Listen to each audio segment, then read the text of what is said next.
Donc moi, ça fait 1 an et demi que je suis chez Million Victories. Je suis en charge, donc de toute l'équipe, user acquisition. Ça signifie que, je vais aussi bien m'occuper donc de la stratégie globale, de l'allocation de budget, mais aussi, le choix ou les relations, qu'on a avec les networks, les différents ad networks avec qui on peut travailler. Je suis aussi également en charge, de toute la relation avec les différents partenaires, donc ça peut être, les agences de UA qu'on peut utiliser de temps à autre ou encore les agences de créa et puis, bah, moi-même, j'optimise et je crée les campagnes, vraiment sur les différents ad networks. Alors, Million Victories, nous, donc on développe et on publie nous-mêmes, le jeu qui s'appelle Million Lords. Donc c'est un jeu de stratégie MMO, en temps réel. On a actuellement, 2,3 millions de downloads et donc on prévoit d'accélérer et de scaler le rythme, notamment sur la UA à partir de l'année prochaine. Dans notre jeu, on a vraiment des joueurs qui sont hyper engagés. C'est, des personnes donc on a un playtime moyen donc vraiment, worldwide, qui est de 1h42 par jour. Donc c'est vraiment énorme. Et si on regarde, par exemple, sur la ligue, qui est la plus élevée de notre jeu, on va arriver à un playtime qui est de quasiment 5 heures en moyenne par jour. Donc c'est des gens qui sont vraiment, vraiment très, très engagés. Et ça se ressent aussi donc sur le côté, monétisation. On voit des joueurs qui sont extrêmement engagés, notamment si on prend, l'ARPDAU, aux US, on est aux alentours de 2,60 €, donc ce qui est assez élevé pour un jeu mobile. Concernant les créas, bah, pour nous, c'est un énorme enjeu, enfin, pour la user acquisition et bien sûr pour le retargeting, c'est quelque chose, on l'a vu cette année, c'est quelque chose qui peut vraiment, changer notre business si on trouve, 1 ou 2 créas qui marchent et qui fonctionnent. Donc, pour nous, c'est crucial de travailler en permanence là-dessus pour trouver, cette créa un peu, licorne qui va tout changer.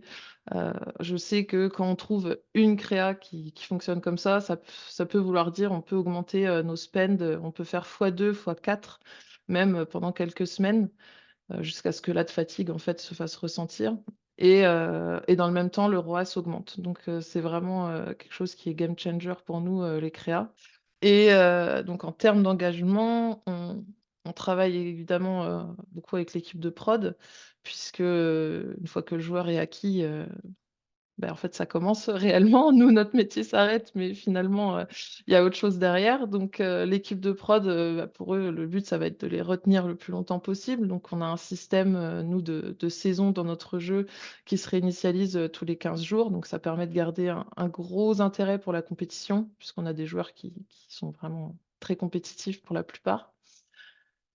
Et on met bien sûr aussi en place des événements saisonniers, dans notre jeu, donc ça permet d'avoir un peu de nouveautés qui arrivent, très, très, très régulièrement et donc par mois, nous, on a à peu près donc 150 000 joueurs qui se connectent, en MAU pour jouer. Notre jeu, donc c'est un jeu de conquête, donc vous avez des villes, vous attaquez d'autres villes pour étendre votre royaume, donc c'est très important, bah, de ne pas perdre votre royaume et c'est pour ça que c'est sur ce message de «Ne perds pas ton royaume» qu'on a axé, en fait, tous nos campagnes de retargeting. Heu, donc nos messages dans les créas, c'est vraiment pour dire, bah: «Ne perds pas tes villes, reviens jouer» et donc on axe vraiment nos messages, là-dessus. C'est très spécifique à notre jeu, comme, on a une protection de ville, qui dure, 4 jours exactement, forcément notre fenêtre de conversion, notre fenêtre pour le retargeting est basée là-dessus. Donc, on s'est dit qu'on allait retargeter effectivement ces personnes-là, donc qui n'ont pas joué depuis 4 jours et qui risquent de perdre, une partie de leur ville. En termes, de messages, donc effectivement on est très axé, là-dessus, pour le budget pour le moment, on est à 5 de notre budget, total qui est axé vers le retargeting parce qu'on se concentre uniquement, sur les payeurs. Donc on va retargeter uniquement les joueurs payeurs qui n'ont pas joué depuis 4 jours, au moins, qui sont actifs donc, d'habitude. Par contre, c'est quelque chose qu'on a prévu de faire, c'est d'augmenter donc, la part parce que, bah, tout simplement, on va augmenter le budget global, donc forcément la cible va grossir au fur et à mesure de l'année Et 2, on a prévu aussi d'aller retargeter d'autres personnes, donc qui n'ont pas forcément payé jusqu'ici, mais qui ont été très engagées, dans le jeu et donc on se dit qu'en allant les retargeter, en leur faisant une offre, intéressante, on va pouvoir, tirer quelque chose de positif de tout ça. On a commencé, en fait, quand je suis arrivée, tout simplement parce que moi, j'en avais beaucoup fait dans le passé, dans mes autres expériences professionnelles, et c'est quelque chose qui, sur des jeux long terme comme le nôtre, c'est pas des jeux qui ont une durée de vie de 3 4 mois comme, dans certains autres, secteurs du jeu vidéo. C'est quelque chose de très important. Nous, on a des rétentions, long terme qui peuvent aller, voilà, on a des joueurs qui sont là depuis 2 3 ans et qui sont encore sur le jeu. Donc ça a du sens, en fait, de faire du retargeting, notamment sur des apps, comme les nôtres. En termes de budget, je pense que, ça dépend effectivement de la cible. Plus la cible est importante et enfin, plus l'audience de base est importante et forcément, plus le budget va être important. Pour le moment, on est à 5. Moi, je pense que le mieux, ça serait de monter à 10, heu, du budget, sachant que forcément, il y a un souci aussi avec l'audience iOS puisque, bon, on le sait, les datas sur iOS maintenant, c'est un peu compliqué d'avoir tout et c'est vrai que ça nous frustre énormément parce qu'il y a énormément de personnes sur iOS qu'on pourrait aller retargeter et donc augmenter cette part de budget. Donc c'est quelque chose aussi là-dessus qu'on va devoir travailler un peu plus.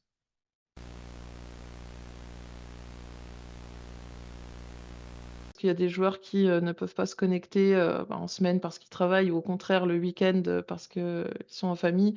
Donc ça a plus de sens pour nous de parler d'un monthly active user, plutôt qu'un DAU où, effectivement, même si nos joueurs se sont amenés à se reconnecter assez souvent dans le jeu, heu, on a tous des obligations en dehors du jeu.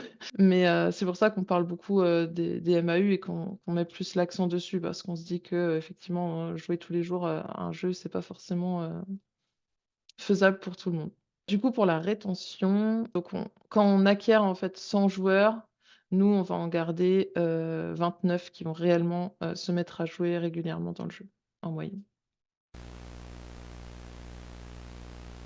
J'en ai 2 en tête. Il y a eu, effectivement Scan. Je pense qu'on n'est pas les seuls, je sais pas qui, s'en sort, très, très bien en se disant, «C'est génial, ça se passe bien». Je pense qu'on a tous un manque de data, sur lesquels s'appuyer. Donc ça, effectivement, c'était un premier er sujet, donc un premier défi, le défi, scan et les data, privacy data. Un autre défi, je pense que c'est, alors est-ce qu'il y a une solution? Je sais pas, hein, mais c'est, le CPI qui est sur les jeux de stratégie vraiment, très élevé et on peut pas effectivement se permettre de recruter des joueurs qui, en tout cas pour moi, qui vont partir très vite après l'install. C'est des joueurs qu'on va payer, très cher. Ça dépend des pays, des OS bien sûr, mais globalement, si on compare un jeu casu, hyper casu, on les paye, voilà 3 4 5 fois plus cher que les autres. Surtout quand on va chercher, des personnes qui sont, voilà, si on optimise à la value, au ROAS, c'est des gens qui vont nous coûter, très cher. Je sais que certains de nos concurrents, eux, ont fait le choix de réaliser des publicités qui ne montrent pas vraiment le vrai gameplay du jeu, mais ça leur permet de faire baisser énormément leur CPI. Donc c'est un choix, je pense qu'ils s'y retrouvent avec tout le nombre de personnes qui derrière s'en vont. Je pense que c'est l'un dans l'autre, ils arrivent à se retrouver, avec du ROAS, comme ça, sinon ils ne le feraient pas.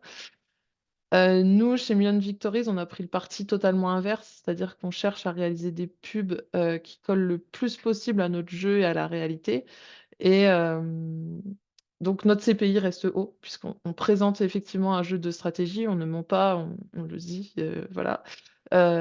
Mais par contre, on cherche à acquérir des joueurs qui, grâce à ça, savent à quoi s'attendre et ils vont arriver dans le jeu et ils ont plus de chances de rester. Voilà, ça c'est l'axe qu'on a choisi, pour le moment. On préfère être, honnête, on va dire, sur la pub et transparent plutôt que baisser nos CPI, montrer un jeu de puzzle, bon voilà, il y en a énormément qui le font et baisser les CPI, mais qui derrière, voilà, on va avoir une rétention, très basse, une monétisation, beaucoup plus faible. Voilà, c'est un choix qu'on a eu. Ouais, on a pour ambition de le faire, voilà, encore grandir, l'année prochaine, et dans les prochaines années. Donc voilà, on peut pas se permettre de casser son image et amener des joueurs, qui ne sont pas, enfin, qui vont pas rester très longtemps sur le jeu, ouais.